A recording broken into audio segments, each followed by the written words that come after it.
The boys chipped in and I got a 1980 retro for my 30th, and the thing looked amazing, and I was just going to hang it forever, and I was never going to surf it. And it was just staring at me last week, and there's been this right rip South Bar, and I was like, I'm going to surf it. And I'm so glad I surfed it. The thing goes so well, and I could have never imagined. So personally, I'd like to say thank you for making that. I don't believe you made a better board since. The thing goes that good. But if your drive's there, I know the whole community here is loving the boards that you're putting out. We can't wait to see these models come, I don't know, past the 7 originals and the more that you're going to make. Is there, when you make boards, do you think models, or in terms of, do you think of like, this model is this year and then looking to the next one? Or are you going to refine a model? How do you think when you are shaping? Like, what's next? I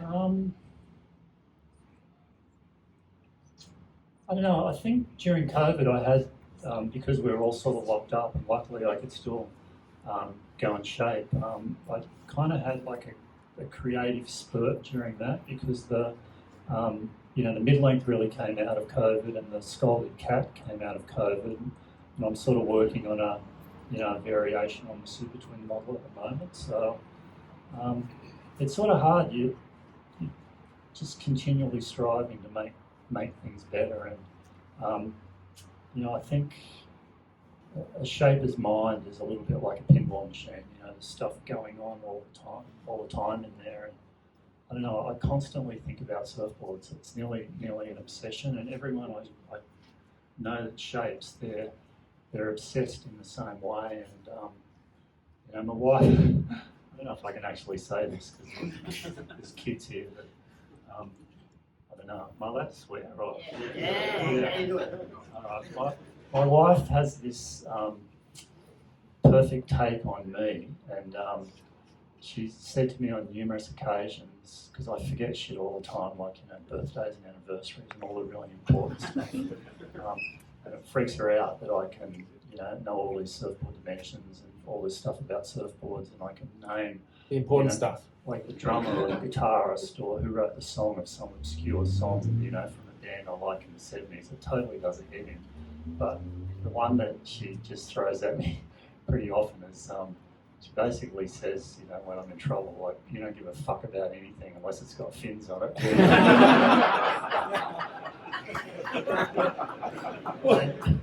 Was she walking around the house with fins the next day? And I'm just like, guilty as charged, Take me away. I don't know, it's just, sometimes my head's worried, It's like I just can be sitting there, she can be talking to me about something important I'm thinking about. What if I did this, or, change the bottom roller on a Super Twin? It's terrible. Well, she's not here, I can get away with it. I think we're all glad your mind's like a pinball machine and constantly producing new surfboards, and thanks for producing these ones, and thank you for turning out. If you want to ask Mark any questions, come up later, and hope you have a great night. Sorry? How long does it take to do a prototype one of these? It takes a week, doesn't it? Probably a week, yeah, but I don't do it all at once. I don't do it all at once. Yeah, I did a couple of months ago. I shaped a little retro 20, inspired by the early McCoy twins, and that took a week. But it wasn't like a week of shaping. Like, I skimmed the blank the first day, and then I drew a template on it, and then just sat it in the corner and looked at it for a day. Then I cut the bottom, then the deck, and then thought about how much V and tail lift. So it was like a daily thing, but it's not like a week of shaping. It's like an hour or so, and I just put it away and think about it. So, yeah. What's the length you can go up and down on those? What's short and long? Well, they were originally going to be 6'8" through to 7'6", and then Tim Dixon spoke to me. My son Nathan's living in Sydney, and he's got a 6'8", like he surfs at Maroubra. And then Tim rode that 6'8" and sort of considered getting one, but he figured it was too big.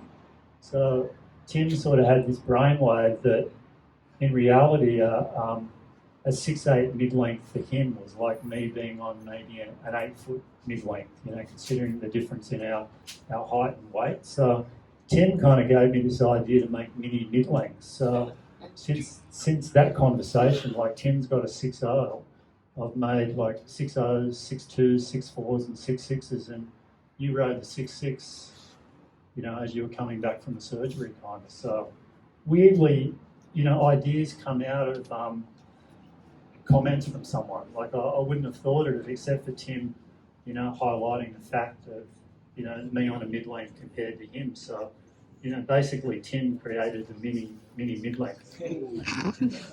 When does a mini mid-length just become a fish? Well, no, the mini mid-length may not really exist because there's only a couple around. There's the one Tim got. And I got a there's the 6'4". Oh, well, there's two and I've got one, so I've sold three. Well, I've had the 7-footer since December and I'm loving it, but I've ridden it with the 78s and the FCS2 fins. And I haven't tried the free ride ones yet, but I definitely noticed the difference between those two types of fins in the drive and the manoeuvrability. So what fins have you ridden it mostly? Mainly the 78s, because the free ride ones just came. So it's sort of interesting. I'll just go quickly because you're probably sick of me. It's interesting with fins, like in the glass on fin days, you basically got a board that just came with the fins and you never really thought about the fins, but it's pretty phenomenal the difference that, one board and changing fins and with a variety of fins, how much difference it actually makes. And if you think about fins, there's such an integral part of the board because you can have the most perfectly shaped board and an incredible concave and edges and this great foil and the most amazingly shaped board, and you take it out without fins and all it does is go round and round in circles. So they're a huge part of surfboard design, and I think we're discovering and learning more and more about fins since we've been in this era quite a few years now with removable fins. Can I ask a quick question, Mark? Forward to you on that. The one there, that's obviously, you posted it this morning. What's the story of that model?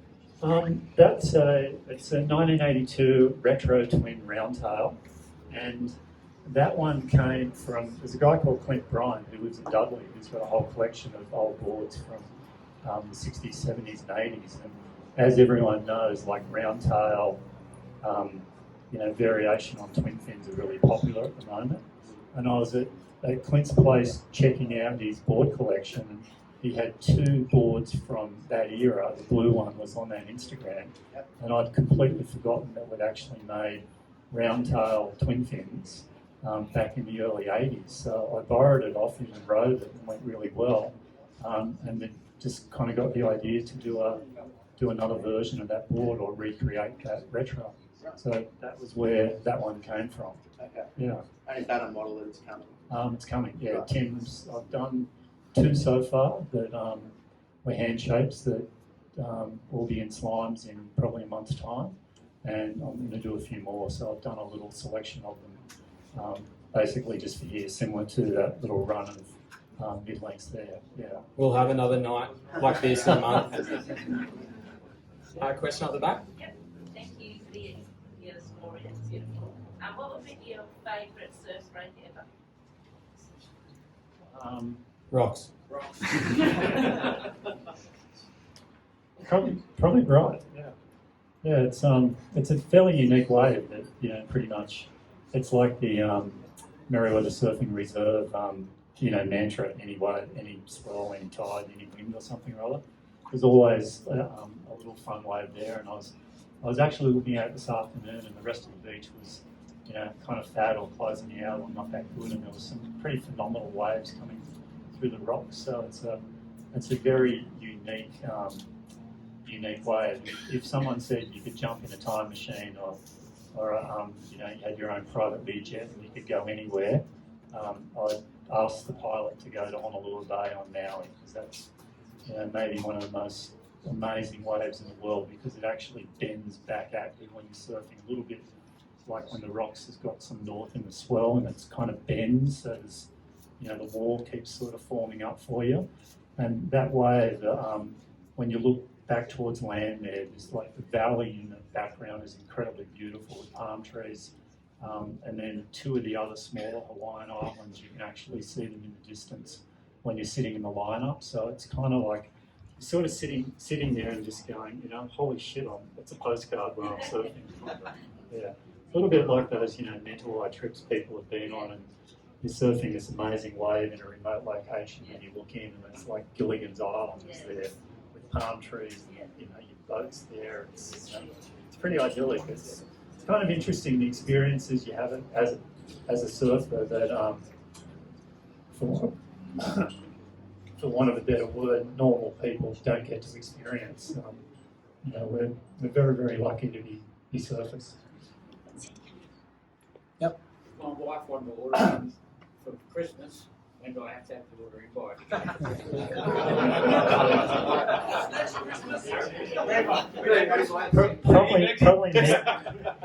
Probably now for next Christmas.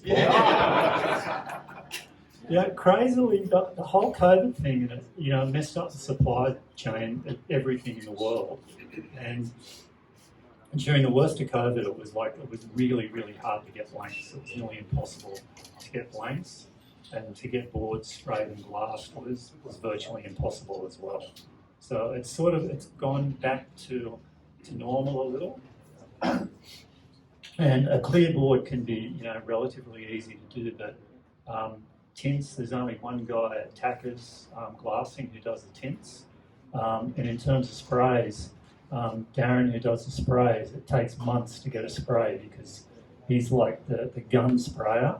And he sprays for me, Lost, Pizel, Luke Short, and he also does all the sprays at JS as well. So he's basically going between various factories every day. So like to get him to do one can take months. So if you want a clear one, it's easy. You know? Yeah. A tinted one's a little easier. A sprayed one takes time. Oh, awesome. Thanks, Mark. Thanks, everyone, for coming out. Hope you enjoy the night. Thanks for coming, everyone.